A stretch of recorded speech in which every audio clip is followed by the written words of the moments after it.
Video கிளியரா இருக்கா அப்படின்னு சொல்லி பாத்துங்க. ஆடியோ வீடியோ கிளியரா இருக்கா? உங்களுக்கு வீடியோ ஷேர் ஆகுதா? மேம் என்ன மேம் அப்துல் கலாம் பற்றியான 50 தகவல்கள் போட்டிருக்கீங்க. எனக்கு வேண்டியது அவருடைய விக்கி தான் வேணும். அவர் எப்போ பிறந்தாரு, எப்போ இறந்தாரு, அந்த மாதிரி விஷயங்கள் இருக்காங்க. எல்லாம் எழுதி வச்சுங்க. அவர் பிறந்தது 1930. அவர் பிறந்தது 1930. ரொம்ப முக்கியமானது. எந்த டேட்ல பிறந்தாரு? 1930 எந்த டேட்ல பிறந்தாரு? அக்டோபர் 15 பிறந்தார். ஆமா, அக்டோபர் 15 பிறந்தார். முக்கியமானது அவருடைய பிறப்பு அப்படின்னு சொல்லக்கூடியது 1930 அக்டோபர் 15 அப்படிங்கிறத பிறந்தார். அவருடைய இறப்பு அப்படிங்கிறது இன்னைக்கு தான், ஜூலை 27, 2015. இமாச்சல் பிரதேசத்துல சிம்லால IIM அப்படிங்கிற இன்ஸ்டிடியூட்ல பேசிட்டு இருக்கிற போதே இறந்தார். மாணவர்கள் மத்தியிலே இறந்தார். IIM, Indian institute of management. அப்ப இந்தியன் இன்ஸ்டிடியூட் ஆஃப் மேனேஜ்மெண்ட் அப்படின்னு சொல்லக்கூடியதுல இன்னை டேட்ல தான், ஜூலை 27, அந்த மாணவர்கள்ட்ட உரையாடிட்டு இருக்கிற போதே அவர் இறந்துட்டார். மாணவர்கள்ட்ட உரையாடிட்டு இருக்க போதே அவர் இறந்துட்டாரு. ரொம்ப முக்கியமானது, இன்னைக்கு நம்முடைய பாரதத்தினுடைய 11வது குடியரசுத் தலைவர். 11வது குடியரசுத் தலைவர். அவருடைய பீரியட் கேட்பாங்க, 2002, 2007. 11வது குடியரசுத் தலைவராக இருக்கக்கூடிய APJ அப்துல் கலாமோட நினைவு நாள் அப்படிங்கிறத இன்னைக்கு பார்க்கிறோம். அவருடைய பிறந்த டேட் அப்படின்னு சொல்லக்கூடியது அக்டோபர் 15, 1930 அப்படிங்கிறத ஞாபகம் வச்சுக்கணும். அவருடைய இறந்த டேட் அப்படின்னு சொல்லக்கூடியது ரொம்ப முக்கியமானது, ஜூலை 27, 2015 ஞாபகம் வச்சுக்கணும். கூடுதல் 1930, கொஞ்சம் கூடுதலான விஷயங்கள் பார்க்கலாம். 1930 ஏகப்பட்ட விஷயம் பார்த்துருக்கிறோம். ஒன்று, முதல் வட்டமேசை மாநாடு, ஃபர்ஸ்ட் ரவுண்ட் டேபிள் கான்ஃபரன்ஸ். முதல் வட்டமேசை மாநாடு அப்படின்னு சொல்லக்கூடியது 1930 அப்படிங்கிறது நடந்துச்சு. முதல் வட்டமேசை மாநாடு 1930 அப்படிங்கிறத ஞாபகம் வச்சுங்க.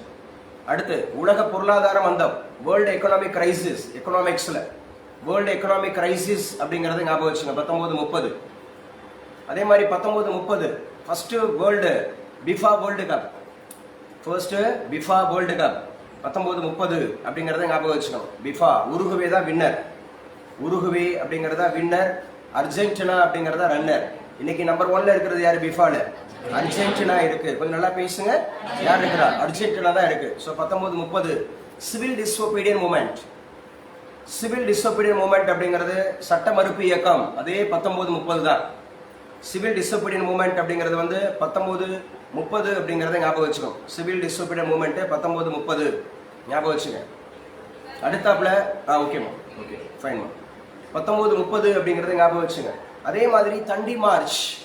தண்டி மார்ச் 1930 அப்படிங்கிறத ஞாபகம் வச்சுக்கோங்க. Dandi Yatra March 12, April 7.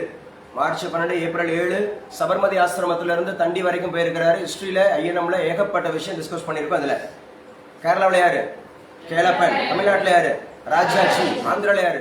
D பிரகாசம். நார்த் இந்தியாவில் யாரு? கானத்தூர் கபார்கான். டெல்லி காந்தி யாரு? கானத்தூர் கபார்கான். மதுரை காந்தி யாரு? NR சுப்ராமன். NMR சுப்ராமன் அப்படிங்கிறது. திண்டுக்கல் காந்தி யாரு? விருபாட்சி கோபால நாயக்கர். விருபாட்சி கோபால நாயக்கர். கருப்பு காந்தி யாரு? காமராஜர். அந்த மாதிரி இருக்கிறது. இதெல்லாம் முக்கியமானது நம்ம பார்த்துருக்கிறோம் இந்த டேட்ல. 1930 civil disobedience movement, 1930 Dandi march, 1930 எழுதி வச்சுக்க. Pluto was discovered. ஜியோகிராஃபில ஹிஸ்டரி பார்த்தோம், ஜியோகிராஃபி பார்த்தோம், எக்கனாமிக்ஸ் பார்த்தோம், IIM பார்த்தோம். சேம் இப்போ கரண்ட் அஃபேர்ஸ்ல APJ அப்துல் கலாம் பத்தி டிஸ்கஸ் பண்ணிட்டு இருக்கோம். APJ பிறந்த வருஷம் தான் 1930 அக்டோபர் 15. அவருடைய இறந்த நாள் தான் இன்னைக்கு. சரியா? அவர் இறந்த நாள் அப்படிங்கிறது இன்னைக்கு ரொம்ப முக்கியமானது. ஜூலை 27, 2015. பிறந்தது ராமேஸ்வரம் அப்படிங்கிறது உங்களுக்கு தெரியும். இறந்தது சிம்லா. யாரோட கேபிட்டல் சிட்டி? இமாச்சல் பிரதேஷ். இமாச்சல் பிரதேஷோட கேபிட்டல் சிட்டி இது சிம்லா. சிம்லால எந்த இன்ஸ்டிடியூட்ல இருந்தாரு? IIM. IIMல என்னது? Indian institute of management. Indian institute of management அப்படிங்கறத ஞாபகம் வச்சுங்க. இன்னைக்கு உண்டான முக்கியமான தகவல்கள்ல அதுவும் முக்கியமானது. இவரை பத்தி கூடுதல் விஷயம் சொல்றதா இருந்தா, இவர் 11வது குடியரசுத் தலைவர். மிகவும் எளிமையான குடியரசுத் தலைவர்.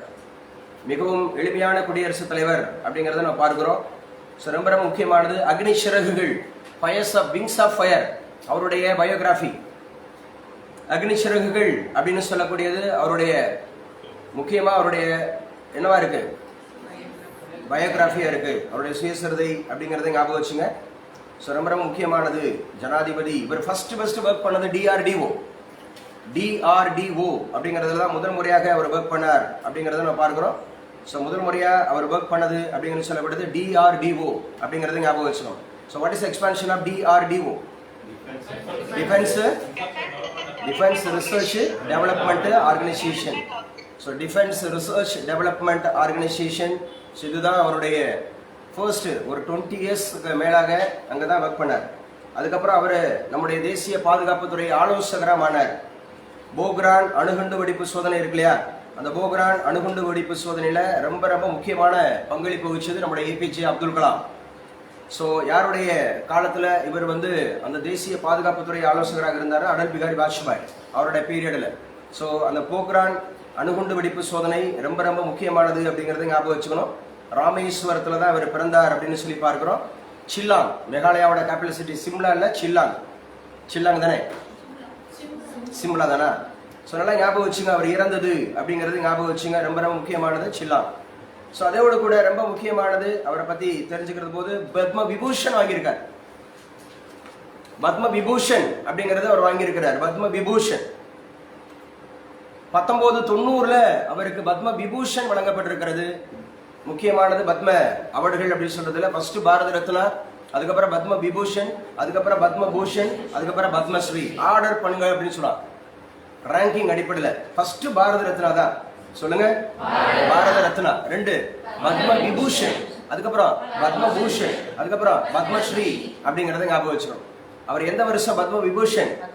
1990 யாரு பாரத ரத்னா? Doctor BR Ambedkar. பேசுங்க, டாக்டர் BR அம்பேத்கர்.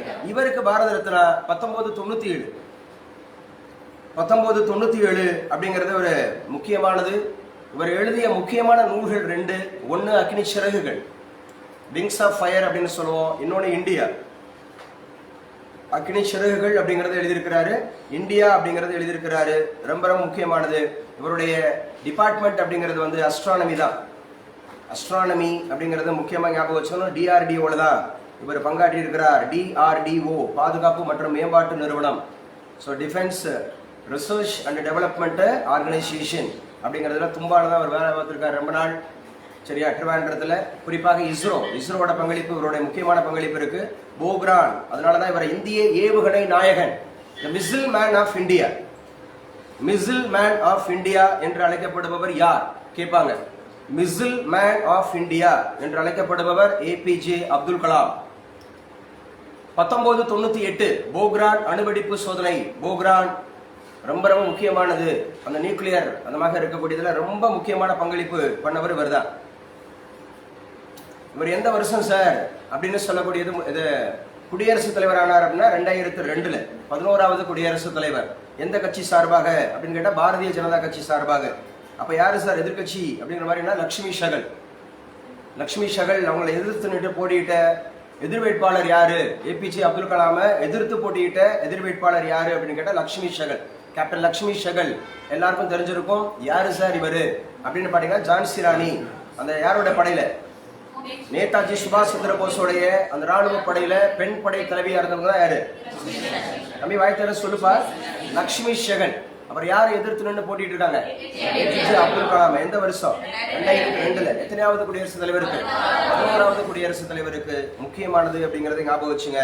ஸோ அவரை பத்தி கூடுதல் விஷயங்கள் அப்படிங்கிறது சாதாரண நிலையில இருந்து, சரியா, ரொம்ப ரொம்ப ஏழ்மையில இருந்து அவர் வந்து பாத்தீங்க அப்படின்னு சொன்னா உலகின் உச்சத்துக்கே போனவர்.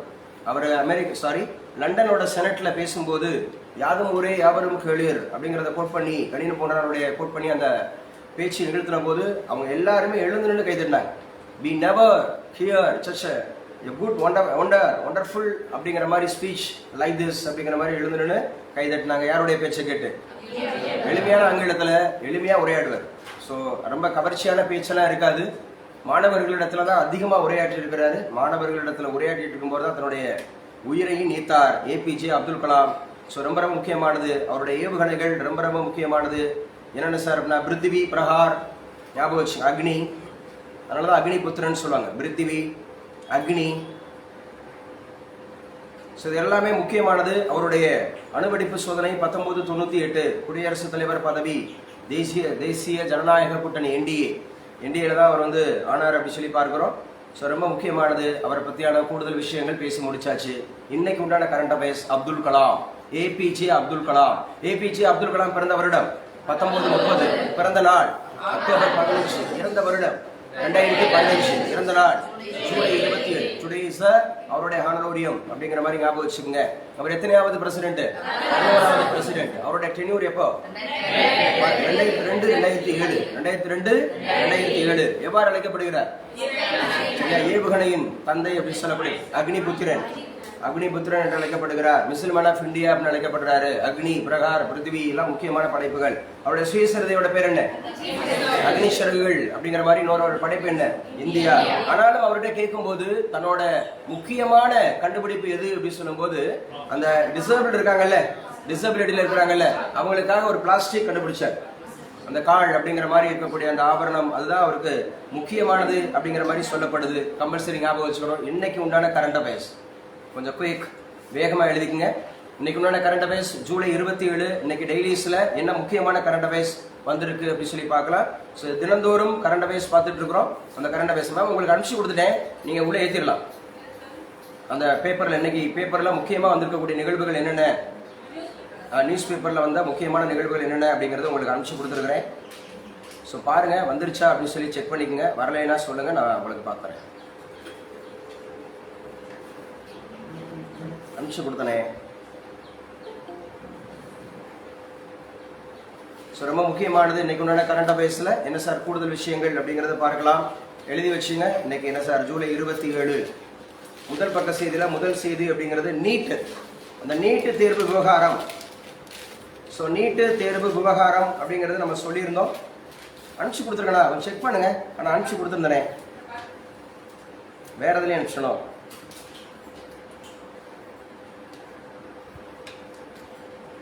ஸோ ரொம்ப முக்கியமானது இன்னைக்கு உண்டானதுல என்னென்ன சார் சொல்லியிருக்காங்க அப்படிங்கிறத ஞாபகம் வச்சுங்க. நீட் தேர்வு விவகாரம். நீட் தேர்வு எந்த ஏஜென்சி நடத்துது? என்டிஏ. பேசுங்க. என்டிஏ எந்த வருஷம்? என்டிஏனா national testing agency. National testing agency எதுல வந்திருக்கு? ஏ நம்பர்ல இருந்து வந்திருக்கோம். பேசுங்கம்மா. என் நம்பர்ல இருந்து யார்? அப்ப எனக்கு அனுப்புங்கம்மா. அதை பூரா அப்படியே ஃபார்வர்ட் பண்ணுங்க சார். இந்த டேபுக்கு ஃபார்வர்ட் பண்ணுங்க. ஸோ எழுதி வச்சுக்க. நீட் முதலிடம் 61 இருந்து 17 குறைந்தது. ஏற்கனவே 61 பேர் ஃபர்ஸ்ட் மார்க்ல இருந்தாங்க. 61 பேர் ஃபர்ஸ்ட் மார்க்ல இருந்தாங்க. இப்ப 17 பேரா குறைஞ்சிருக்காங்க. 61 பேர் ஃபர்ஸ்ட் மார்க் அப்படிங்கறத வாங்கியிருந்தாங்க நீட் தேர்வுல. 61 பேர் ஃபர்ஸ்ட் மார்க் வாங்கியிருந்தாங்க. இப்போ அது வெறும் 17 குறைஞ்சிருக்கு. அப்ப எந்த அளவுக்கு ஃப்ராடு நடந்திருக்குன்னு சொல்லி பாருங்க. ஃப்ராடு, நீட் தேர்வுல ஃப்ராடு அப்படிங்கிறது நடந்திருக்கு. கொஞ்சம் அப்படியே ஃபார்வர்ட் பண்ணுங்கம்மா. நன்றிங்களா அம்மா. உங்களுக்கு இது வீடியோ ஷேர் ஆகுதாப்பா?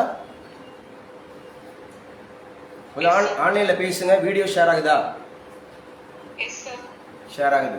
ஓகே, எழுதி வச்சுங்க. நீட் முதலிடம் 61 இருந்து 17 குறைந்தது அப்படின்னு சொல்லி பார்த்தோம். கட் ஆஃபும் குறைஞ்சிருக்குது. 720க்கு 720 பெற்றவர்கள். மாநில வாரியாக அப்படின்னு சொல்லி பாத்தீங்கன்னா தமிழகத்துல ஒரே ஒரு ஆள், தமிழ்நாடுல 1, ராஜஸ்தான்ல 4. ராஜஸ்தான்ல 4 பேர் 720க்கு 720 வாங்கியிருக்காங்க. ராஜஸ்தான் 4, மகாராஷ்டிரத்துல 3. நீட் தேர்வுல ராஜஸ்தான்ல 4, மகாராஷ்டிரத்துல 3, டெல்லியில 2, உத்தரப்பிரதேசத்துல 2. டெல்லி, உத்தரப்பிரதேஷ் 2 பேர் முழு மதிப்பெண் 2 அப்படிங்கிற பேர் வாங்கியிருக்காங்க. நம்ம தமிழகத்துல 1. மொத்தமா 17 பேர் வாங்கியிருக்காங்க.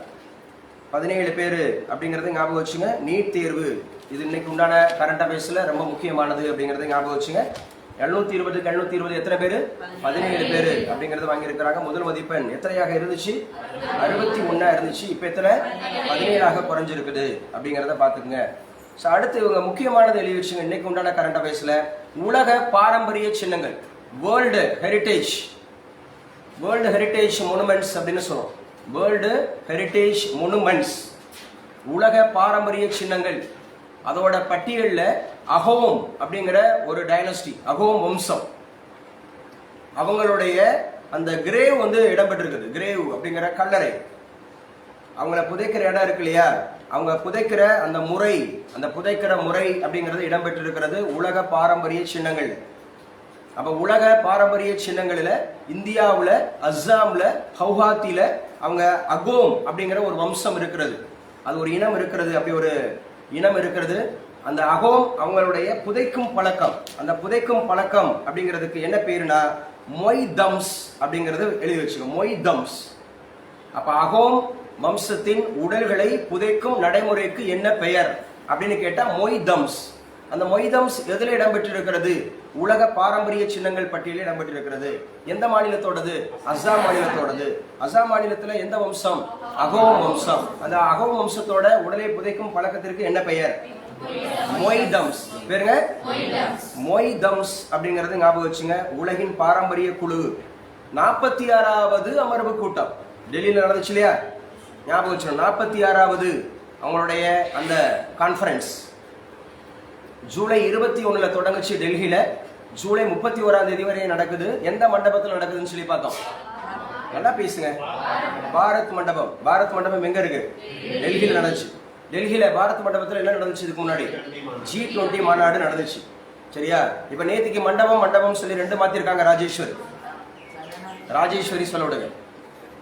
ராஜேஸ்வரி சொல்லலாம். யூபிஎஸ்சி ஆஸ்பிரண்ட் சொல்லுங்க பாப்போம். எந்த மண்டபம் அப்படிங்கிறது மாற்றப்பட்டிருக்கிறது? அசோகா ஹால் அப்படிங்கிறது அசோகா மண்டபம் மாற்றப்பட்டிருக்கிறது.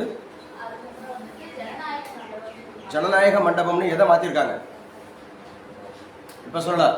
உஷா நந்தினி மற்றவங்கிட்ட கேட்கும்போது வருது, நம்மகிட்ட கேட்கும்போது வர மாட்டேங்குது. தர்பார் ஹால். தர்பார் ஹால் அப்படிங்கிறது ஜனநாயக மண்டபம் அப்படின்னு மாற்றப்பட்டிருக்கிறது. தர்பார் ஹால் அப்படிங்கிறது யாருக்கு பதவி பிரமாணம் செய்து வைப்பாங்க? உச்ச நீதிமன்றத்துடைய தலைமை நீதிபதி. நல்லா பேசுங்க. உச்ச நீதிமன்றத்தினுடைய தலைமை நீதிபதிக்கு என்ன செஞ்சு வைப்பாங்க? பதவி பிரமாணம் செய்து வைப்பாங்க. அந்த பதவி பிரமாணம் செய்து வைக்கக்கூடிய ஹால் இப்போ வந்து ஜனநாயக மண்டபம் என பெயர் மாற்றம் செய்யப்பட்டிருக்கிறது. தெரிஞ்சா கையை மட்டும் உயர்த்தணும். ஆஃப்லைன்ல, ஆன்லைன்லயும் சொல்லிடக்கூடாது. மொகல்ஸ் கார்டன் தற்போது எவ்வாறு பெயர் மாற்றம் செய்யப்பட்டிருக்கிறது? தெரிஞ்சா கையை மட்டும் உயர்த்தணும். பாருங்க எவ்வளவு பேருக்கு தெரியல பாருங்க. நான் நேற்று நடத்தினா இல்லையா? முகலாயர் தோட்டம் அப்படின்னு சொல்ற மொகல்ஸ் கார்டன். ரெகானா சொல்ல அமிர்த உதயான் அப்படிங்கிற மாதிரி மாற்றம் செய்யப்பட்டிருக்கிறது. ஸோ படிக்கிறது முக்கியம். பார்ட்டிசிபேட் பண்றதை விட படிக்கிறது முக்கியம். நல்லா தெரிஞ்சுக்கிறது முக்கியம். நல்லா பரிச்சயமாகிறது முக்கியம். சும்மா போற போக்குல படிச்சுட்டு போக கூடாது. சில விஷயங்கள் இம்பார்ட்டண்டா இருக்கக்கூடியதை கொஞ்சம் கவனம் எடுத்து படிக்கணும். எல்லாத்தையும் படிக்கணும். சில விஷயங்களை கவனம் எடுத்து படிக்கணும். இந்த கவனம் எடுத்து படிக்கிறவங்க தான் ஜெயிப்பாங்க. சும்மா படிக்கிறவங்க ஜெயிக்க மாட்டாங்க. அப்ப நல்லா ஞாபகம் வச்சு. எந்த வம்சம்? நல்லா பேசுங்க. அகோம் வம்சம். இது 600 ஆண்டுகள் பழமை வாய்ந்ததா. 600 years ancient. இந்த அகோம் அப்படிங்கிற வம்சத்தினுடைய உடல்களை புதைக்கும் நடைமுறை மொய் தம்ஸ் அப்படிங்கிறது உலக பாரம்பரிய சின்னம். அதுல இடம்பெற்றிருக்கிறது. இந்தியாவில் தான் நடந்திருக்கு அந்த மீட்டிங். 46வது மீட்டிங் 21 தொடங்கி 31 முடிவடைகிறது அப்படிங்கறத ஞாபகம் வச்சுங்க. வடகிழக்கு மாநிலம் உலக பாரம்பரிய சின்னங்கள் பட்டியலில் கலாச்சார பிரிவில் இடம்பெற்ற முதல் கட்டமைப்பு. இதுதான் நார்த் ஈஸ்ட்லயே ஃபர்ஸ்டா. நார்த் ஈஸ்ட்ல வடகிழக்கு மாநிலங்கள்ல அஸ்ஸாம்ல அகோம் வம்சத்தினுடைய மொய் தம்ஸ் அப்படிங்கிற உடலை புதைக்கும் பழக்கம் 600 ஆண்டுகள் பழமையானது. அஸ்ஸாம்ல இது ரொம்ப முக்கியமானதுன்னு சொல்லியிருக்கிறாங்க. அஸ்ஸாமுடைய மாநிலத்தினுடைய முதலமைச்சர் ஹிமந்த் எழுதி வச்சுங்க. விஸ்வ சர்மா. அஸ்ஸாம் மாநிலத்தின் முதலமைச்சர் யார்? ஹிமந்த் விஸ்வ சர்மா. பிஜேபி தான். ஹிமந்த் விஸ்வ சர்மா அவர் வந்து பாராட்டு தெரிவிச்சிருக்கிறார், வாழ்த்துக்கள் தெரிவிச்சிருக்கிறார். எப்ப சார் இந்த பழக்கம் ஆரம்பித்தது? மொய் தம்ஸ் 1228 12வது நூற்றாண்டிலேயே 1228 இந்த காலகட்டங்கள்லாம் யார் இருப்பா அப்படின்னு சொன்னா இல்டுமிஷ் இருந்துட்டு இருப்பாரு. இந்தியாவினுடைய ஆட்சியாளராக இல்டுமிஷ் இருந்துட்டு இருப்பாரு 1228. ஏன்னா அவர் தான் கட்டி பிடிப்பாரு 1232. எதை? குதுப் மினார். ஏன்னா 1206 இருந்து 1210 வரைக்கும் யாரு? உத்புதின் ஐபர். அவர் தான் முதல் அந்த மாதிரி இருக்கக்கூடிய இஸ்லாமிய மன்னர். இந்தியாவை ஆண்ட முதல் இஸ்லாமிய மன்னர். சுல்தான் வம்சத்துல, இல்பாரி டைனஸ்டில, மாம்லூக் டைனஸ்டில, அதே மாதிரி நம்முடைய அடிமை வம்சத்துல முதல் ஆட்சியை தொடங்கி வச்சவர் 1206. யாரு? உத்புதின் ஐபர். நல்லா சொல்லணும். உத்புதின் ஐபர். இப்ப 1228 இது தொடங்கி இருக்கு. 1228 தொடங்கி இருக்கு. 1826 வரை அகோம் வம்சம் ஆட்சி செய்தது. எழுதி வச்சுங்க. அஸ்ஸாம இந்த அகோம் அப்படிங்கிற வம்சம் தான் ஆட்சி பண்ணியிருக்கிறாங்க. 1228 இருந்து 1226 வரை, 1826 வரை 1228 முதல் 1826 வரை அகோம் வம்சம் எந்த மாநிலத்தை ஆட்சி செய்தது? அஸ்ஸாம் மாநிலத்தை ஆட்சி செய்தது அப்படிங்கிறது. ஸோ ரொம்ப ரொம்ப முக்கியமானது மொய்தம்ஸ் அப்படிங்கிறது சொல்றாங்க. இது எந்த வடிவில் இருக்குன்னா பிரமிடு வடிவில் தான் இருக்கு. பிரமிடு அப்படிங்கிறது எந்த நாட்டில்? ஈஜிப்ட்ல. ஈஜிப்ட்ல புதைக்கும் பழக்கம் பிரமிடு அப்படிங்கிறது ஞாபகம் வச்சுக்கணும். தற்போது 300க்கும் மேற்பட்ட இந்த வடிவமைப்புகள் கண்டறியப்பட்டுள்ளன. 300க்கும் மேற்பட்டது கண்டறியப்பட்டிருக்கா. 90 மணல் மேடுகளாம். 90 மணல் மேடுகள் அப்படின்னு சொல்லி சொல்றாங்க. அஸ்ஸாமுடைய 3வது சின்னம் இது அப்படின்னு மாதிரி சொல்லி சொல்றாங்க. அஸ்ஸாம்ல 3வது சின்னம். பட் இந்தியாவுக்கே இது இந்தியாவிலிருந்து வட கிழக்கு இந்தியாவிலிருந்து முதல் முறை அப்படின்னு சொல்றாங்க. அப்ப இதுக்கு முன்னாடி யார் யார் இருக்கா? காசிராங்கோ ஒற்றை கொம்பு காண்டாமிருகம் அது இருக்கு. அஸ்ஸாம் மாநிலத்தில் இருக்கக்கூடிய காசிராங்கோ. அதே மாதிரி மனாஸ், இதுவும் அஸ்ஸாம்ல ரொம்ப முக்கியமானது. Wild life sanctuary, wild life அப்படின்னு சொல்லக்கூடிய. அதே மாதிரி மனாஸ்ங்கிறது நேஷனல் பார்க், தேசிய பூங்கா. இவங்க எல்லாமே எதில் இடம்பெற்றிருக்கிறாங்க? உலக பாரம்பரிய சின்னங்களில் இடம்பெற்றிருக்கிறாங்க.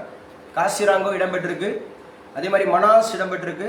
தற்போது மொய்தம்ஸ் தேர்ந்தெடுக்கப்பட்டதன் மூலம் அந்த மாநிலத்தில் உள்ள உலக பாரம்பரிய சின்னங்களின் எண்ணிக்கை 3ஆக உயர்ந்துள்ளது.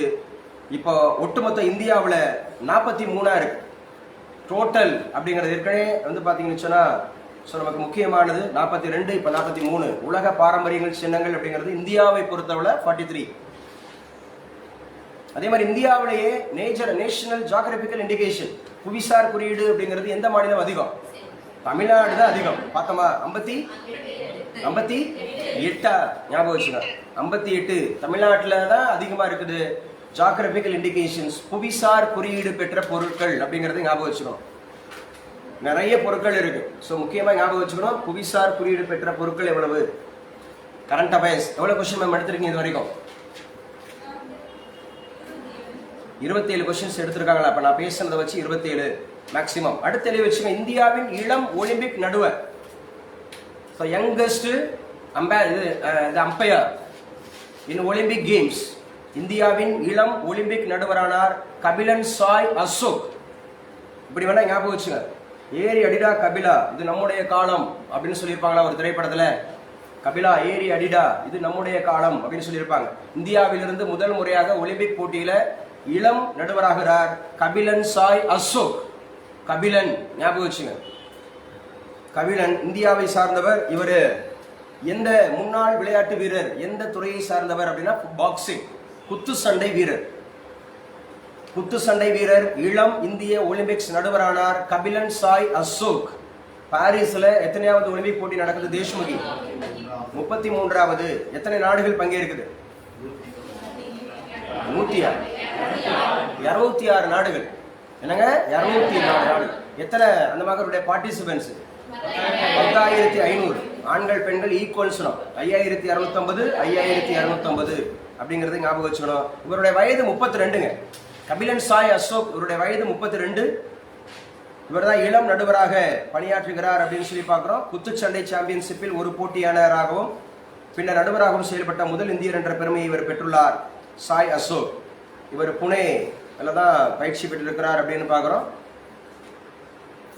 1904 முதல் 1904 முதல் ஒலிம்பிக் போட்டி நடுவராக நியமிக்கப்பட்டிருக்கும் 4வது இந்தியர். இதுவரை இந்தியாவில் நடுவராக 4 பேர் தான் இருந்திருக்கிறாங்க. அம்பையராக 4 பேர் தான் இருந்திருக்கிறாங்க. அதுல 4வது நபர் முத 1904 தான் இருந்திருக்கிறாங்க.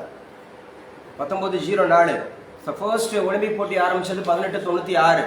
1896 ஞாபகம் வச்சுக்கணும். 1904 இருந்து இதுவரை 4 பேர் அப்படிங்கிறது பாத்தீங்க அப்படின்னு சொன்னா நியமிக்கப்பட்டிருக்கிறாங்க. கடைசியாக இந்தியர் ஒருவர் ஒலிம்பிக் போட்டியில் நடுவராக செயல்பட்டதென்றால் அது 2012 லண்டன்ல நடந்த ஒலிம்பிக்.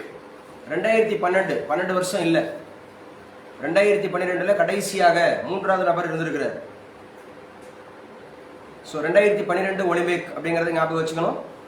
கிரீஸ் நாட்டு அந்த போட்டிகளில் பேட்மிண்டன் நடுவராக பணியாற்றி இருந்தார். ஸோ நல்லா ஞாபகம் வச்சுக்கணும். முக்கியமானது இன்னைக்கு உண்டான கரண்ட் அஃபேர்ஸ்ல இதுவும் முக்கியம். அப்ப யாருங்க முதல் முறையாக இளம் ஒலிம்பிக் நடுவர்?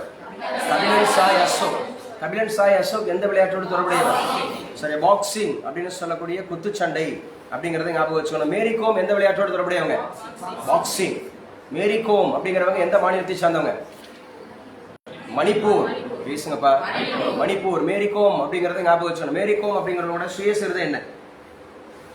அன்பிரேக்கபிள். எழுதுங்க எழுதுங்க, வேடிக்கை பார்க்காதீங்க, சொல்றதை எழுதுங்க, மனசுல எழுதுங்க, திரும்ப திரும்ப ரீகால் பண்ணுங்க. நோட்டுக்குள்ள இருந்தா ஒன்றும் ஆக போறது இல்லை, மெட்டீரியலுக்குள்ள இருந்தா ஒன்றும் ஆக போறது இல்லை. உங்க மெட்டீரியலுக்குள்ள வரணும், நினைவுக்குள்ள வரணும். அதான் சொல்றேன். பாகிஸ்தான் இன்னும் பாடம் கற்கவில்லை, பிரதமர் சொல்லியிருக்கிறார். கார்கில்ல பிரதமர் மோடி தன்னுடைய பேச்சில் பேசியிருக்கார். கார்கில் எந்த யூனியன் பிரதேசத்தில் இருக்குன்னு சொன்னோம்? லடாக். நல்லா பேசுங்க. லடாக் அப்படிங்கிறது தற்போது யூனியன் பிரதேசமாக இருக்கிறது. ஸோ கார்கில் அப்படிங்கிறது லடாக் யூனியன் பிரதேசத்துல தான் இருக்கு. கார்கில் வார் நடைபெற்ற ஆண்டு எது? 1999. கார்கில் வார் வெற்றி தினம் எப்போது?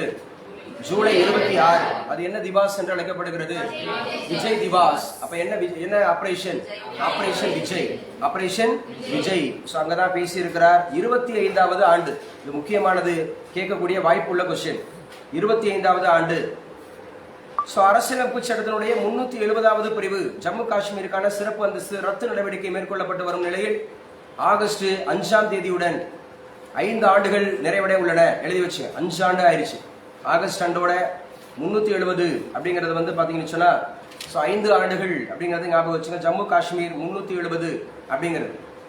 இதுக்கு என்ன பேரு சார்? ஜம்மு காஷ்மீர். அதுல இந்த கார்கில் அப்படிங்கிறது எவ்வாறு அழைக்கப்படுகிறதா? பூமியினுடைய சொர்க்கம், த பாரடைஸ் ஆஃப் எர்த். பூமியின் சொர்க்கம் என்று அழைக்கப்படுவது எது அப்படிங்கிறது ஞாபகம் வச்சுங்க. ஜம்மு காஷ்மீரில் இருக்கக்கூடிய இருந்த, இப்ப லடாக்ல இருக்கு. ஜம்மு காஷ்மீரில் இருந்த, இப்ப லடாக்கில் இருக்கக்கூடிய கார்கில். இந்த கார்கில் ரொம்ப முக்கியமானது. அதுல சியாச்சின் அப்படிங்கிற ஒரு பனியாறு ரொம்ப முக்கியம். அந்த கிளாசியர் சியாச்சின் அப்படிங்கிறது ரொம்ப முக்கியமானது. ஸோ பூமியினுடைய சொர்க்கமாக விளங்கும் அப்படிங்கிற மாதிரி சொல்றாங்க. 15,800 அடி உயரத்துல சுரங்கப்பாதை, 15,800 அடி, 15,800 ஃபீட்ல ஒரு மைனிங் அந்த மாதிரி இருக்கக்கூடிய ஒரு பேவ்மெண்ட் அமைச்சிருக்கிறாங்க, சுரங்கப்பாதை அமைச்சிருக்கிறாங்க, லடாக்ல அமைச்சிருக்கிறாங்க. லடாக் 5 ஆண்டுகளில் 1100 கோடியிலிருந்து 6000 கோடியாக அதிகரிக்கப்பட்டது அப்படி மாதிரி சொல்றாங்க. லடாக் பகுதியில் பட்ஜெட், லடாக் பகுதியினுடைய பட்ஜெட் 6000 கோடி அப்படின்னு சொல்லியிருக்கிறாங்க. லடாக் மற்றும் இமாச்சல் பிரதேஷ் இடையில, லடாக் மற்றும் இமாச்சல் பிரதேஷ் இடையில சாலை அப்படிங்கிறது அமைக்கப்பட்டிருக்கிறது 15,800 அடி உயரத்துல. யார் யாருக்கு? லடாக்குக்கும் இமாச்சல் பிரதேசத்துக்கும் இடையில, between Ladakh and Himachal Pradesh 15,800 feet height, 15,800 அடி உயரத்துல பண்ணப்பட்டிருக்கிறது. முக்கியமானது, பிரதமர் சொல்லியிருக்கிறார். ஸோ ரொம்ப முக்கியமானது. அடுத்து எழுதி வச்சுங்க, நிதி ஆயோக். அதை பத்தி இன்னைக்கு நியூஸ் வந்திருக்கு. நிதி ஆயோக் அப்படிங்கறத பத்தி பார்ப்போம். நிதி ஆயோக் அப்படிங்கிறது பேசலாமா? கொஞ்சம் வேகமா குயிக்கா பேசலாம். நிதி ஆயோக் எந்த 2 மாத்திட்டு பண்ணாங்க? Second one.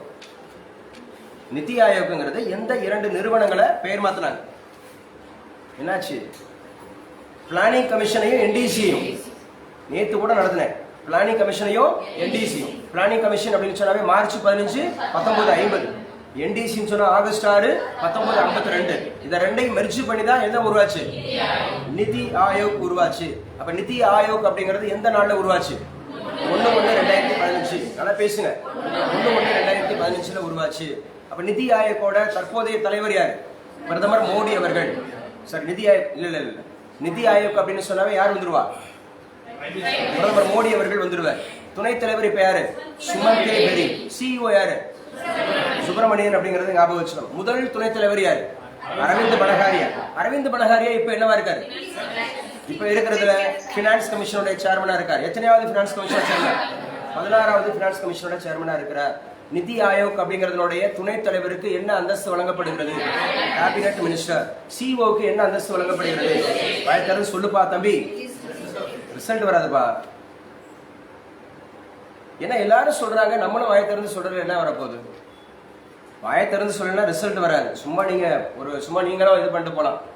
எல்லாருக்கும் தான் சொல்றேன். நீ வந்து மௌன விரதம் இருக்கிறவங்களாம் வரக்கூடாது. நான் ஏன் இவ்வளவு கத்துறேன்? எனக்கு என்ன பரிச்சயமாகாத விஷயமா? இப்பதான் ஃபர்ஸ்ட் டைமா சொல்லிட்டு இருக்கேன். ஏன் இவ்வளவு கத்தணும்? ஏன் இவ்வளோ சவுண்டு டீச்சிங் கொடுத்துட்டு இருக்கேன்? ஒரு விஷயம் நம்ம ஸ்டோர் ஆகணும்னு சொன்னா அது நல்லா போய் நியூரான்ஸ்ல போய் உட்காரணும், நம்ம நரம்பு மண்டலங்களில் போய் உட்காரணும். தவறா சொன்னா கூட ஐயோ சாரின்னு கேட்க சொல்லும். சரியா சொல்லுங்க, வாயை திறந்து சொல்லுங்க. திட்டக்குழு அப்படிங்கிறது இப்ப இருக்கா? இல்ல. என்டிசி இப்ப இருக்கா? இல்ல. நிதி ஆயோக் இருக்கா? இருக்கு. எப்ப இருந்து இருக்கு? 1/1/2015. இது கான்ஸ்டிடியூஷனல் பாடியா நான் கான்ஸ்டிடியூஷனல் பாடியா? நான் கான்ஸ்டியூஷனல் பாடி. ஏன்னா நிதி ஆயோக்கு வந்து என்ன கிடையாது, ஆர்டிகல்ஸ் கிடையாது. ஸோ நிதி ஆயோக் கூட்டத்தில் எழுதி வச்சு இன்னைக்கு உண்டான பேப்பரில் 6 மாநில முதல்வர்கள் பங்கேற்கவில்லை, 6 மாநில முதல்வர்கள் பங்கேற்கவில்லை அப்படின்னு சொல்லியிருக்கிறாங்க. நிதி ஆயோக் கூட்டம் அப்படிங்கிறது ஞாபகம் வச்சுக்கணும், முக்கியமானது. இந்த நிதி ஆயோக் கூட்டத்தினுடைய மிக முக்கியமான நோக்கம் 2047 ஆண்டுக்குள்ள இந்தியாவை வளர்ச்சி உள்ள நாடாக மாற்றணும். 2047க்குள்ள இந்தியாவை வளர்ச்சியடைந்த இந்தியாவை மாற்றணும் அப்படின்னு சொல்லியிருக்காங்க. வளர்ச்சியடைந்த இந்தியாவை மாற்றிருக்கணும் அப்படின்னு சொல்லியிருக்காங்க. 2024 மீட்டிங் நடைபெற்று கொண்டு இருக்கிறது. இதில் 6 மாநில முதல்வர்கள் அப்படிங்கிறது பங்கேற்கவில்லை. அதில் குறிப்பாக தமிழ்நாடு மாநில முதலமைச்சர் மு.க. ஸ்டாலின் இதில் பங்கேற்கவில்லை அப்படிங்கிறத ஞாபகம் வச்சுங்க. தமிழ்நாடு பங்கேற்கல, கேரளா அப்படிங்கிறது பங்கேற்கல. ஸோ முக்கியமானது பஞ்சாப் பங்கேற்காது, டெல்லி பங்கேற்காது, கர்நாடகா அப்படிங்கிறது பங்கேற்காது. ஆனால் யார் மம்தா பங்கேற்கிறாங்க. மம்தா பங்கேற்று என்ன சொல்கிறாங்க அப்படின்னு சொல்லி பார்த்தீங்கன்னா, டெல்லிக்கு வெள்ளிக்கிழமை வந்து அவர் கூறுகையில், நிதி ரீதியில் எந்த அதிகாரமும் இல்லாத நிதி ஆயோக் அமைப்பை கலைத்துவிட்டு மீண்டும் மத்திய திட்டக்குழுவையும் கொண்டு வர வேண்டும் என பண்ணியிருக்கிறார். என்னுடன் ஜார்க்கண்ட் முதல்வர் ஹேமந்த் சோரனும் பங்கேற்பார். இந்தியா கூட்டணி கட்சிகள் ஆளும் மாநிலங்களின் கோரிக்கைகளை முன்வைப்போம். கருத்து தெரிவிக்க அனுமதிக்கவில்லை என்றால் வெளிநடப்பு செய்வோம். இதை கலைச்சிருங்கன்ற, இதை கலைச்சிருங்க. எது தேவையில்லை, நிதி ஆயோக்கு தேவையில்லை. மீண்டும் எதை கொண்டு வாங்க. பிளானிங் கமிஷன் எப்போ இருந்தது, 2014 வரை இருந்தது. 1950 மார்ச் 15 2014 வரை இருந்தது அப்படிங்கிறத ஞாபகம் வச்சு இன்னைக்கு உள்ள கரண்ட் அஃபேர்ஸ்ல இதுவும் முக்கியமானது. அடுத்த நியூஸ் பார்க்கலாம். அடுத்த நியூஸ் இன்னைக்கு உள்ள கரண்ட் அஃபேர்ஸ்ல முக்கியமான நியூஸ். ரஷ்ய வெளியுறவுத்துறை அமைச்சர், external affairs minister of Russia, external affairs minister of Russia யாரு சார் அவரு? External affairs minister of Russia யாரு சார் அப்படின்னு கேட்டா டாட்டோ ஹாஜி எரிவான். டாட்டோ ஹாஜி எரிவான் அப்படிங்கிறவர் தான் ரஷ்யாவினுடைய எக்ஸ்டர்னல் அஃபேர்ஸ் மினிஸ்டர். அவரோட இந்தியாவினுடைய வெளியுறவுத்துறை அமைச்சர் சந்திச்சிருக்கிறார் Jaishankar. External affairs minister of India Jaishankar, இவங்க 2 பேரும் சந்திச்சிருக்கிறாங்க. முக்கியமானது எங்க சார் சந்திச்சிருக்கிறாங்க? லாவோஸ் எங்க இருக்கு? லாவோஸ் அப்படிங்கிறது எங்க இருக்கு? கம்போடியால இருக்கா? எழுதி வச்சுங்க. லாவோஸே ஒரு நாடு தான். லாவோஸ் அப்படிங்கிற நாட்டினுடைய தலைநகர் அப்படிங்கிறது வந்து வியன்டியன். லாவோஸோட தலைநகர் வியன்டியன் அப்படிங்கிறது ஞாபகம் வச்சுக்கணும். சரி, லாவோஸ்ல என்ன நடைபெறுகிறது? ஆசியான் கூட்டமைப்போட வெளியுறவு அமைச்சர்களுடைய மாநாடு நடக்குது. ஏசியான் நாடுகளினுடைய வெளியுறவுத்துறை அமைச்சர்கள் மாநாடு லாவோஸ் தலைநகர் வியன்டியன் அப்படிங்கிறதுல நடைபெறுகிறது. அப்ப ரொம்ப ரொம்ப முக்கியமானது அப்படிங்கறத ஞாபகம் வச்சுங்க. வெளியுறவுத்துறை அமைச்சர்களுடைய மாநாடு, ஒவ்வொரு நாட்டினுடைய வெளியுறவுத்துறை அமைச்சர்கள் சந்திச்சிருக்கிறாங்க.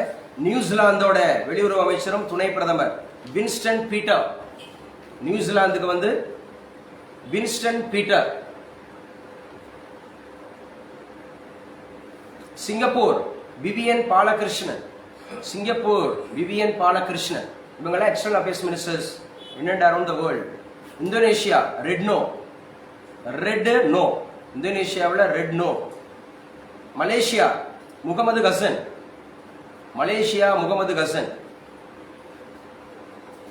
கசன்.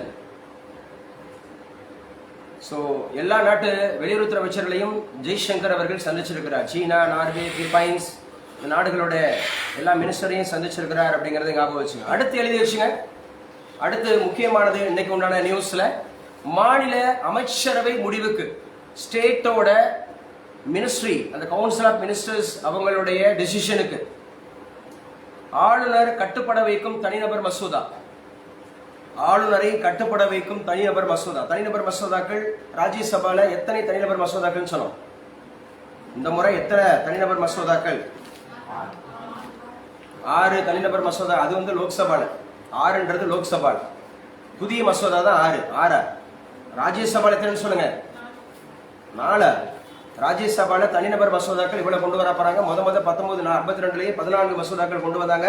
இப்படி கூடுதல் விஷயம் பேசுறீங்க, ஒரு பிள்ளை வாயை திறக்க மாட்டேங்கிறீங்க. அப்புறம் எப்படி படிச்சு பாஸ் ஆகுறது? போய் பாருங்க, வீட்டுல போய் பாருங்க. கேள்வி கேட்டா கூட பதில் சொல்ல தெரியல. எழுதிக்க, அடுத்து வச்சுங்க. அப்ப தனிநபர் மசோதா அப்படிங்கிறது ஞாபகம் வச்சுங்க. அதே மாதிரி கேரளாவில், west Bengal, Kerala and west Bengal ஆளுநர்கள் பதிலளிக்க உத்தரவு. பேரவையில் நிறைவேற்றப்பட்ட மசோதாக்களுக்கு ஒப்புதல் அளிக்காதது ஏன் அப்படிங்கிற கேள்வியை கேட்டிருக்காங்க உச்சநீதிமன்றம். ஏன்னா கேரளாவில் இருக்கக்கூடிய ஆளுநருக்கும் மேற்கு வங்கத்தினுடைய ஆளுநருக்கும் முதலமைச்சர்களுக்கும் அங்க டிஸ்பியூட்ஸ் இருக்கு. அதே மாதிரி தமிழ்நாட்டுக்கு இருந்துச்சு. உச்சநீதிமன்றம் கண்டனம் தெரிவிச்சு, அப்படிலாம் நீங்க அமைச்சரவை கொடுத்த மசோதாவை நீங்க நிறுத்தி வைக்கிறதுக்கு உங்களுக்கு உரிமை இல்லை, கன்சிடர் பண்ணுங்க.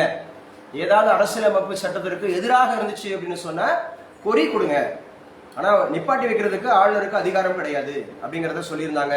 முக்கியமானது கேரளம் அப்படிங்கிறதுலயும் பிளஸ் வெஸ்ட் பெங்கால் அப்படிங்கிறதுல முக்கியமானது. அடுத்து ஞாபகம் வச்சுங்க, கார்கில் தினம் அப்படிங்கறத நம்ம முக்கியமா சொல்லியிருந்தாங்க. அதே மாதிரி எழுதி வச்சுங்க, இந்தியாவிலிருந்து எத்தனை பேர் இந்த ஒலிம்பிக் போட்டியில பங்கேற்கிறாங்க? நல்லா பேசுங்க. 117 பேர். எத்தனை போட்டியில கலந்துக்கிறாங்க? 16 போட்டி. ஆனா மொத்த போட்டி எத்தனை? 32 போட்டி. எவ்வளவு பிரிவுகள்ல? 329 பிரிவுகள்ல நடக்கிறது அப்படின்னு சொல்றாங்க. இந்தியாவிலிருந்து மொத்தம் எத்தனை பேரு? 117 பேர். தமிழகத்துல இருந்து எத்தனை பேரு? 13 பேர். அதுல தென்னிந்தியால இருந்து எத்தனை பேரு? 34 பேர். அதிகபட்சமா எந்த மாநிலம்? ஹரியானால எத்தனை பேரு? 29 பேர். பஞ்சாப்ல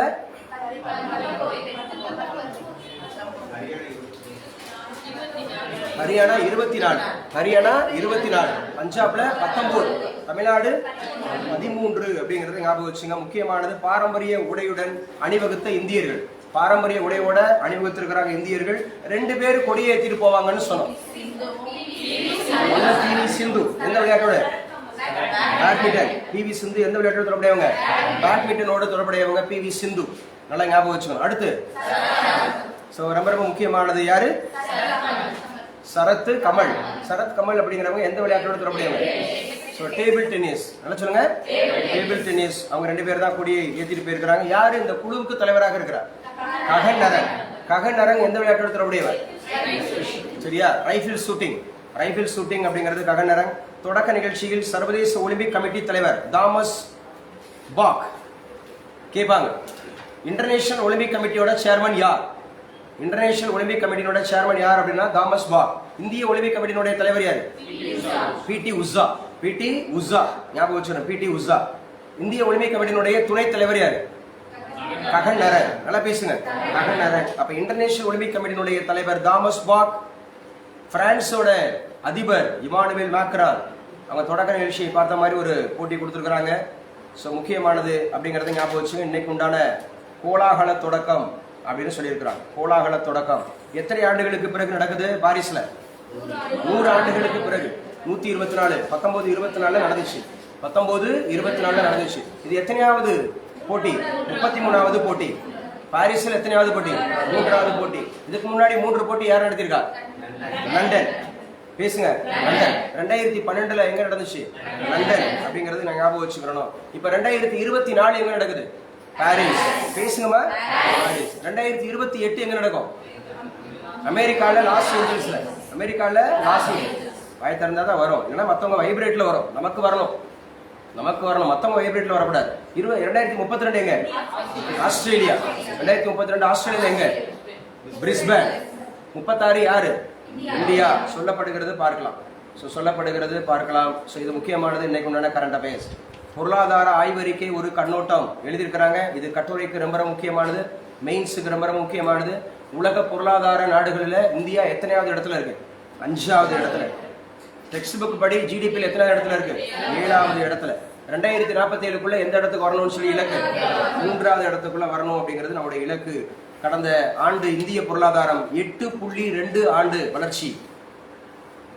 2023 இந்தியாவினுடைய எக்கனாமிக் growth அப்படிங்கிறது 8.2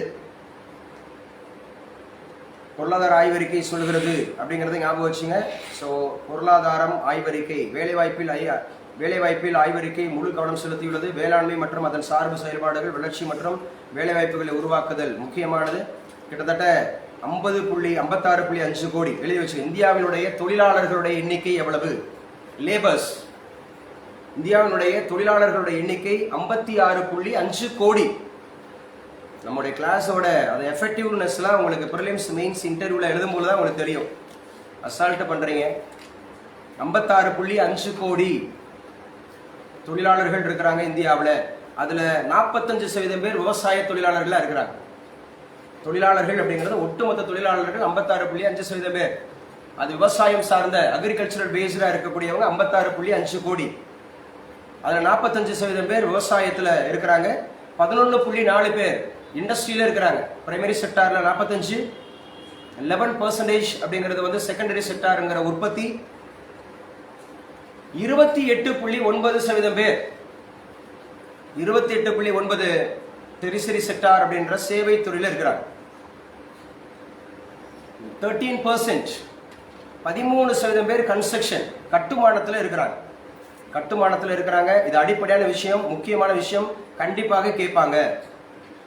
வளர்ந்து வரும் மக்கள் தொகையின் வேலைவாய்ப்பு தேவைகளை பூர்த்தி செய்ய 2030ஆம் ஆண்டு வரை ஆண்டுதோறும் 78.5 லட்சம் விவசாயம் அல்லது விவசாயம் வேலைவாய்ப்புகளை உருவாக்க வேளாண் வேண்டும் என ஆய்வறிக்கை வெளியிட்டு வருகிறது. 2030க்குள்ள 78 லட்சம் பேர் விவசாயம் அல்லாத வேலைவாய்ப்புகளை உருவாக்கணும். நான் agricultural employment opportunities in India எத்தனை லட்சம் பேர் அப்படின்னு கேட்டா 78 லட்சம் பேர். 78 லட்சம் பேர் அந்த மாதிரி கொடுக்கணும்னு சொல்லியிருக்கிறாங்க. அப்ப முக்கியமா ஞாபகம் வச்சுங்க, நம்முடைய தொழிலாளர்கள் மொத்தம் எத்தனை பேர் இருக்கிறாங்க? 56.5 கோடி. 56.5 கோடி. முதன்மையான இடத்துல இருக்கிறது யாரு? விவசாயிகள். விவசாய துறையில தான் தொழிலாளர்கள் 45% பேர் இருக்கிறாங்க. உற்பத்தி துறையில எத்தனை பேர்? 11.4% இருக்கிறாங்க. அதே மாதிரி சேவை துறையில 28.9% இருக்கிறாங்க. கட்டுமானத்துல 13% இருக்கிறாங்க. 2030க்குள்ள எத்தனை? 78 லட்சம். எந்த இண்டஸ்ட்ரியில? நான் அக்ரிகல்ச்சரல் அப்படின்னு சொன்னா இண்டஸ்ட்ரியிலையும் சேவையிலையும் உருவாக்கணும். 78 லட்சம் பேர் அப்படின்னு சொல்லியிருக்கிறாங்க. முக்கியமானது இன்னைக்கு உண்டானதுல முக்கியமானது ஞாபகம் வச்சுங்க. பொருளாதார ஆய்வறிக்கை பரிந்துரை அப்படிங்கறத ஞாபகம் வச்சுக்கணும். உற்பத்தி துறையை மேம்படுத்தணும், தொழிற்சாலைகளை மேம்படுத்தணும், கிராமப்புற வருமானத்தை மேம்படுத்தணும், ஆண்களின் ஆதிக்கம் இருக்கும் தொழில்களில் கட்டுப்பாடு தரத்தை பெண்களையும் வேலை செய்ய அனுமதிக்கணும். இந்த மாதிரி விஷயங்கள், கூடுதல் விஷயங்கள் சொல்லியிருக்கிறாங்க. இன்னைக்கு உண்டான கரண்ட் அஃபேர்ஸ் ஓவர். சரியாக 45 நிமிஷம், 45 மினிட்ஸ். 45 மினிட்ஸ் அப்படிங்கிறது நம்பர் ஆஃப் கொஸ்டின்ஸ் எவ்வளவு ரீச் ஆயிருக்கு? 51 கொஸ்டின்ஸ் எடுத்திருக்கிறாங்களா? இன்னைக்கு உண்டான கரண்ட் அஃபேர்ஸ்ல உங்களுக்கு கேள்வி ரெடி. 51 கேள்விகள் எடுத்திருக்கிறாங்க. அட்லீஸ்ட் நான் ஒரு 100 தவளாவது சொல்லியிருப்பேன். ஏபிஜே பத்தியே 50 தவளுக்கு மேல சொல்லியிருப்பேன். இன்னைக்கு ஏபிஜேயோட நினைவு நாள் 1930 ஆண்டுன்னு வச்சுக்கிட்டீங்கன்னா 1930. அதுக்கப்புறம் 2015. அதுக்கப்புறம் அவர் வந்து எப்போ வந்து அந்த பத்ம விபூஷன் 1990. பாரத ரத்னா எப்ப? 1997. எந்த ஆண்டு முதல் எந்த ஆண்டு வரை? ஆண்டுலேயே 6 கொஸ்டின் வந்துருச்சு. ஆண்டுலேயே 6 கொஸ்டின். ஏன்னா எல்லாத்தையும் அவங்க அடிக்க முடியாது. 51 கொஸ்டின் உருவாக்கி இருக்கணும். நான் பேசுனதை பூரா அடிக்க முடியாது. ஆனா 100-150 தவளாவது பேசியிருப்பேன். 45 நிமிஷம். அட்லீஸ்ட் ஒரு நிமிஷத்துக்கு 5 தவள் வச்சா கூட 45 × 5 ஒரு 250-300 தவளாவது இடம் பெற்றிருக்கும். சரிங்களா? ஸோ ஞாபகம் வச்சுங்க, நல்லா படிச்சிருங்க. இன்னைக்கு காலையில் 5 மணிக்கு டெஸ்ட் வச்சாங்களா? காலையில் 5 மணிக்கு டெஸ்ட் என்ன சப்ஜெக்ட்ல இருந்து வந்துச்சு? எக்கனாமிக்ஸ் மட்டும். யூனிட் 9. எக்கனாமிக்ஸும் யூனிட் 9. எக்கனாமிக்ஸ்ல எந்த சப்ஜெக்ட்? 5 year plans. நல்லா சொல்லுங்க. 5 இயர் பிளான்ஸ் என்டிசி நடத்தி முடிச்சிருக்கிறோம். 5 இயர் பிளான்ஸ் முடிச்சிருக்கிறோம். பிளானிங் கமிஷன் நடத்தி முடிச்சிருக்கிறோம். நிதி ஆயோக் நடத்தி முடிச்சிருக்கிறோம். சரியா? நிதி ஆயோக். அதுக்கப்புறம் இந்தியன் எக்கானமியோட ஓவர்வியூ பார்த்துட்டோம். ஓவரால் என்ன மாதிரி இருக்கு. 11th ஸ்டாண்டர்ட்ல 11ஆம் வகுப்புல 7வது பாடம் டெக்ஸ்ட் புக் சோர்ஸ். அதே மாதிரி 12ஆம் வகுப்பு புத்தகத்துல 11வது பாடம் டெக்ஸ்ட் புக் சோர்ஸ். இதெல்லாம் நம்ம சொல்லியிருந்தோம். எஸ்சிஆர்டி முக்கியம், என்சிஆர்டி முக்கியம். நல்லா படிச்சுட்டு வாங்க. மேம் நீங்க கொடுக்குற வரைக்கும் நான் பேசிட்டு இருக்கேன். கொஞ்சம் வேகமா பண்ணுங்க. ஸோ காலையில் நடந்த கொஸ்டின் பேப்பரை ஜஸ்ட் அப்படியே நம்ம ரீகால் பண்ணிக்கிறோம். காலையில் நடந்த கொஸ்டின் பேப்பர் என்ன சொல்லியிருக்கிறாங்க அப்படிங்கிறத நம்ம பார்க்கலாம். காலையில் நடந்த கொஸ்டின் பேப்பர் ஆன்சர் கீ அப்படிங்கிறத நம்ம டிஸ்கஸ் பண்ணலாம். ஏதாவது கொஸ்டின்ஸ் உங்களுக்கு டஃபாக இருந்ததுன்னா சொல்லிடுங்க. ஸோ ரொம்ப ரொம்ப முக்கியமானது அப்படிங்கிறது ஞாபகம் வச்சுங்க. காலையில் 2 சாப்டர் கேட்டுருக்காங்க. டாபிக் அனுப்பியிருக்கோம். காலையில் 2 அப்படிங்கிற மாதிரி கேட்டிருக்காங்களா? எக்கனாமிக்ஸ் கேட்டிருக்காங்க. 5 மணிக்கே எழுதுனவங்க கை தூக்குங்க. 5 மணிக்கு எழுதிட்டேன். பரவாயில்ல, நிறைய பேர் 5 மணிக்கு எந்திரிச்சிருக்கிறீங்க. வாழ்த்துக்கள். ஸோ இது ஒரு ஆடியோ ஃபைல் உங்களுக்கு தனியாக அனுப்பிட்டேன். இப்போ நான் பேசி கொடுத்த கரண்ட் அஃபேர்ஸ் உங்களுக்கு தனியாக அனுப்பிச்சு கொடுத்துட்டேன். இப்போ ஒரு ஆடியோ ஃபைல் தனியாக ஒரு ஆடியோ ஃபைல் போடுறேன். என்ன சார் அப்படின்னு சொல்லி பார்த்தீங்கன்னா ஃபர்ஸ்ட் கொஸ்டின் வந்துருச்சாமா சார்? அப்படியே இருங்க, ஒரு நிமிஷம் இருங்க. ஸோ அவங்க நமக்கு இன்னைக்கு உண்டான கரண்ட் அஃபேர்ஸ் அனுப்பிச்சு கொடுத்துருக்காங்களா? அதையும் நான் கொஞ்சம் வேகமாக கேள்வி பதிலாக கேட்டுட்டு வரேன். நோட்டை போடுங்க. All of you close your note. உங்களோட நோட்டை இப்போ எழுதுன நோட்டை ஸோ எல்லாரும் க்ளோஸ் பண்ணிடுங்க. எழுதுன நோட்டை க்ளோஸ் பண்ணுங்க. நான் கேட்குறவங்க ஆன்சர் பண்ணுங்க. லட்சுமிபதி சொல்லப்பா. First கொஸ்டினுக்கான answer. மண்வெளியில் விளையாடிய போதே விண்வெளி கனவு கண்ட பாரத ரத்னா டாக்டர் ஏபிஜே அப்துல் கலாம் அவர்களின் நினைவு தினம் என்று அனுசரிக்கப்படுகிறது. அவருடைய நினைவு தினம் என்று அனுசரிக்கப்படுகிறது. அம்மா ஆன்லைன்ல இருக்கீங்களா? ஆன்லைன்ல இருக்கீங்களா? ஆன்லைன் அதான் இல்ல, ஆன்லைன்ல இல்லாததுனால தான் ஸோ கால் வருது. சொல்லுங்க தம்பி, ஏதோ சொன்னீங்க. 27 ஜூலை 2015 எந்த ஊர்ல அவர் இறந்தாரு? எந்த ஊர்ல அவர் இறந்தாரு? நான் கிளாஸ் நடத்துறேன்னா எனக்கே அடிக்கக்கூடாது இல்லையா? ஸோ எழுதுங்க. ஷில்லாங் அப்படிங்கிறதுல தான் IIM அப்படிங்கிறதுல அவர் இறந்தார் அப்படின்னு சொல்லி பார்த்தோம். IIM அப்படின்ல தான் அவர் இறந்தாரு அப்படின்னு சொல்லி பார்த்தோம். ஸோ ரொம்ப ரொம்ப முக்கியமானது அப்படிங்கிறத ஞாபகம் வச்சுக்கிறோம். ஸோ ஓவரால் என்ன சொல்லியிருக்கிறாங்க? Question number 1. ஸோ இன்னைக்கு நம்ம பார்த்துட்டு இருக்கக்கூடியதுல நான் சொன்னேன் என்ன சார், அவங்க இன்னைக்கு முதல் கொஸ்டின்ஸ் அப்படிங்கிறது யாருடைய நினைவு நாள்? ஏபிஜே அப்துல் கலாமுடைய நினைவு நாள். அப்ப ஏபிஜே பிறந்த வருஷம் 1930 அக்டோபர் 15. அக்டோபர் 15. இறந்த வருஷம் 2015 ஜூலை 27. எத்தனையாவது? 11வது பிரசிடென்ட். நல்லா பேசுங்க. சோ பிறந்த ஊர் எது? ராமேஸ்வரம். ராமேஸ்வரம் எந்த மாவட்டத்தில் அமைஞ்சிருக்கு? ராமநாதபுரம். அப்ப இந்தியாவின் ஏவுகணையின் தந்தை சிற்பி இல்லமா? சிற்பி இல்ல, தந்தை. மிசில் மேன் ஆஃப் இந்தியா அழைக்கப்படுவர் யாரு? ஏவுகணை அப்படிங்கிறது. எத்தனையாவது ஜனாதிபதி? 11வது. அப்துல் கலாம் இறந்த மாநிலம் எது? மேகாலயா இல்லையா? இமாச்சல் பிரதேசம் சொல்லிட்டேன். மேகாலயால ஷில்லாங். மேகாலயால ஷில்லாங். ஏன்னா நான் ஏற்கனவே சொல்லும் போது நீங்க யோசிச்சிருக்கணும், ஷில்லாங்னு சொல்றேனே, அப்ப நீங்க எப்படி நீங்க வந்து இமாச்சல் பிரதேசத்துக்கு போலாம்? இமாச்சல் பிரதேசத்துக்கு தான் சிம்லா. பட் இவர் இறந்தது மேகாலயால ஷில்லாங்ல. மேகாலயால ஷில்லாங்ல தான் இறந்தார். 2015 ஜூலை 27 இறந்தார். அப்துல் கலாமினுடைய சுயசரிதை நூலின் பெயர் என்ன? அக்னி சிறகுகள். அவருக்கு எந்த வருஷம் பத்மபூஷன்? 1990. எழுதி வச்சுங்க. பத்மபூஷன் 1981 வாங்கியிருக்காரு. பத்மபூஷன் 1981, பத்ம விபூஷன் 1990, பாரத ரத்னா 1997. 3 விருதுகளுமே வாங்கியிருக்காரு. பத்மபூஷன் 1981, பத்ம விபூஷன் 1990, 1997 பாரத ரத்னா விருது வாங்கியிருக்கிறார். ஸோ DRDO அப்படிங்கிறது அவர் வேலை பார்த்தாரா? DRDO அப்படிங்கிற எக்ஸ்பென்ஷன் என்ன? Defence research development organisation. Agni Siragugal India எந்த வருடம்? 2020. அப்துல் கலாம் எத்தனை ஏவுகணைகளை ஏவியுள்ளார்? 7 ஏவுகணை. எத்தனைப்பா? 7 அப்படிங்கிறது. ஜனாதிபதியாக பதவி வகித்த ஆண்டு எது? 2002, 2007. போக்ரான் அணுகுண்டு வெடிப்பு சோதனை நிகழ்த்தப்பட்ட ஆண்டு எது? 1990. பேசுங்கப்பா.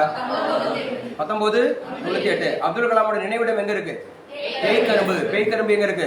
ராமேஸ்வரம். அப்துல் கலாமை எதிர்த்து போட்டியிட்ட அந்த லக்ஷ்மி ஷெகல். அந்த லக்ஷ்மி ஷெகல் அப்படிங்கிறவங்க முக்கியமானவங்க. அவங்க எந்த பொறுப்புல இருந்தாங்க? இந்திய தேசிய ராணுவம் அப்படின்னு இருக்குல்ல, அதோட பெண் படை தளபதியா இருந்தவங்க தான் யாரு? அண்டர் யாரோட இதுல? நேதாஜி. பட் அதை உருவாக்குனவர் யாரு? மோகன் சிங். CRPF தொடக்கம் இன்னைக்கு தான் எழுதிச்சுங்க.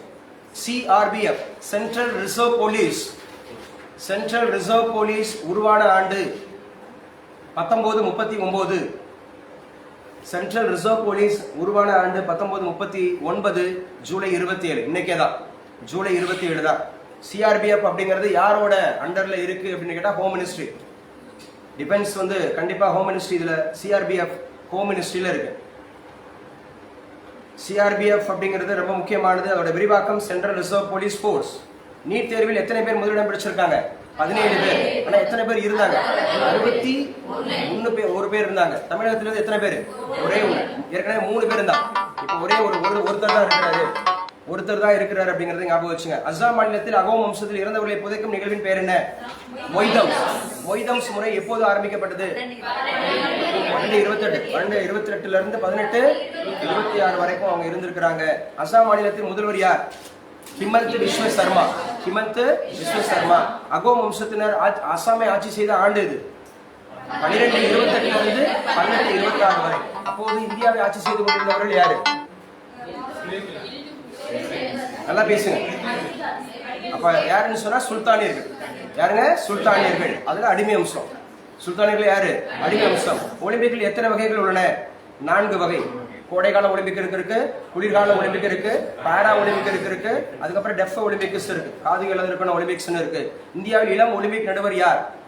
கபிலன் சாய் அசோக். கபிலன் சாய் அசோக் எந்த விளையாட்டுக்கு? பாக்ஸிங்க்கு. இதுவரை எத்தனை பேர் இந்தியாவில் இருந்து? 4 பேரு. ஃபர்ஸ்ட் எப்ப? 1904. கடைசி எப்ப? 2012. 2012 எங்க? லண்டன்ல. லண்டன். மேரி கோம் எந்த விளையாட்டோட தொடர்புடையவர்? பாக்ஸிங். அவங்களுடைய சுயசரிதையோட பேர் என்ன? அன்பிரேக்கபிள். சொல்லுங்க, அன்பிரேக்கபிள். So August 5, 2024. ஏன்னா 19ல கேன்சல் பண்ணாங்க. 2019 ஆகஸ்ட் 5ல தான் கேன்சல் பண்ணாங்க. 370-35A அப்படிங்கிற விதி 5 ஆண்டுகள் ஆயிடுச்சு அப்படின்னு பாக்குறோம். சோ பூமியின் சொர்க்கம் என்று அழைக்கப்படக்கூடிய நாடு எது சார்? ஊர் எது? கார்கில். கார்கில் உள்ள சியாச்சின். கார்கில் உள்ள சியாச்சின், லடாக் அப்படிங்கறது ஞாபகம் வச்சோம். 15,000 அடி 800 அடி உயரத்துல எந்த 2 மாநிலங்களிடையே சாலை போக்குவரத்து? லடாக்குக்கும் இமாச்சல் பிரதேசம். லடாக்குக்கும் இமாச்சல் பிரதேஷ். நிதி ஆயோக் எப்போது உருவானது? 1/1/2015. நிதி ஆயோக் கூட்டத்தில் எத்தனை மாநில முதல்வர்கள் பங்கேற்கவில்லை? 6 மாநிலம் அப்படிங்கறது ஞாபகம் வச்சுக்கோங்க. சோ ரொம்ப முக்கியமானது, ரஷ்ய வெளியுறவுத்துறை அமைச்சர் யார்? டாட்டோ ஆஜி எரிவான் அப்படிங்கிறது. லாகோஸ் நாட்டின் தலைநகர் BNTN. சொல்லுங்க, BNTN அப்படிங்கிறது. வெளியுறவுத்துறை அமைச்சர்களின் மாநாடு, ஏசியானுடைய வெளியுறவுத்துறை அமைச்சர் மாநாடு எங்கு நடைபெறுகிறது? லாகோஸ். லாகோஸோட தலைநகர் BNTN அப்படிங்கிறது நடைபெறுகிறது. இந்தியாவில் உள்ள தொழிலாளர்களின் மொத்த எண்ணிக்கை எவ்வளவு? 56.5 கோடி. 56.5 கோடி. அதுல விவசாயத்துறையில எத்தனை %? 45%. உற்பத்தி துறையில எத்தனை %? 11.2%. சேவை துறையில எத்தனை %? 28.9%. கட்டுமானத்துல 13%. சோ எந்த ஆண்டுக்குள் விவசாயம் அல்லாத தொழில் துறையில் எத்தனை பேர்? 2030க்குள்ள எத்தனை லட்சம் பேர்? 78 லட்சம் பேர். பாரிஸ் 33வது ஒலிம்பிக் துவக்க விழாவில் இந்திய அணிக்காக தேசிய கொடியை ஏந்தி சென்ற வீரர்கள் யார் யார்? நல்லா பேசுங்க. PV சிந்து, சரத் கமலம். PV சிந்து, சரத் கமலம். PV சிந்துனுடைய விளையாட்டு என்ன? பேட்மிண்டன். சரத் கமலினுடைய விளையாட்டு பிரிவு என்ன? Table tennis. PV சிந்து எந்த மாநிலத்தை சார்ந்தவர்? தெலுங்கானா. பேசுங்க, தெலுங்கானா. சரத் கமல் எந்த மாநிலத்தை சார்ந்தவர்? தமிழ்நாடு. பாரிஸ் ஒலிம்பிக்கில் இந்திய அணியில் 117 பேர் கொண்ட குழுவிற்கு தலைவர் யார்? ககன் நரன். ககன் நரன் எந்த விளையாட்டு வீரர்? Rifle shooting. சர்வதேச ஒலிம்பிக் கமிட்டியின் தலைவர் யார்? தாமஸ் பாக். பேசுங்க, தாமஸ் பாக் அப்படிங்கிறது. 1924க்கு பிறகு பாரிஸில் நடக்கும் 33வது ஒலிம்பிக் போட்டி அப்படிங்கிறது ஞாபகம் வச்சுங்க.